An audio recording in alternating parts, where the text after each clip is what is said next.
MDMA എന്ന് പറഞ്ഞ സാധനം ശരിക്കും കേട്ടിട്ടുണ്ടോ? ശരിക്കും MDMA എന്താ? MDMA ആണ് അല്ലേ? MDMA എന്ന് പറഞ്ഞാൽ എന്താ ശരിക്കും? 1910 ജർമ്മനി എന്ന് പറയുന്ന ഒരു വികസിത രാജ്യം കണ്ടുപിടിച്ച മനുഷ്യന്റെ ശരീരത്തിൽ രക്തത്തിന് ഒഴുക്കിനെ നിർത്താൻ വേണ്ടി, വേദന ഇല്ലാതാക്കാൻ വേണ്ടി ശാസ്ത്രലോകം ജർമ്മനി കണ്ടുപിടിച്ച ഏറ്റവും നല്ലൊരു മരുന്നായിരുന്നു ഈ പറയുന്ന മെത്തലിൻ ഡയോക്സി മെത്താംഫിറ്റമിൻ എന്നറിയപ്പെടുന്ന മാരകമായ ഈ ഡോസുള്ള ഈ നല്ല സദുദ്ദേശപര മരുന്ന്. അന്നത് മരുന്നായിരുന്നു, നല്ല ഡ്രഗായിരുന്നു.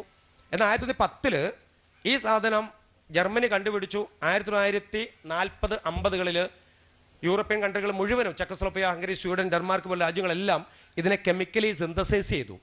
നോക്കണം, വേറൊരു ആംബിറ്റേഷൻ കൂടെ ആഡ് ചെയ്തതിനകത്ത്. ആഡ് ചെയ്തപ്പോൾ ഈ 16 തന്മാത്രകളൊന്ന് വികസിപ്പിച്ച് 32, 30, 40 എത്തിച്ച് അതിൻ്റെ പേര് മാറ്റി, MDMA എന്ന പേര് മാറ്റി എക്ടസി, മാൻഡി, ക്ലാര,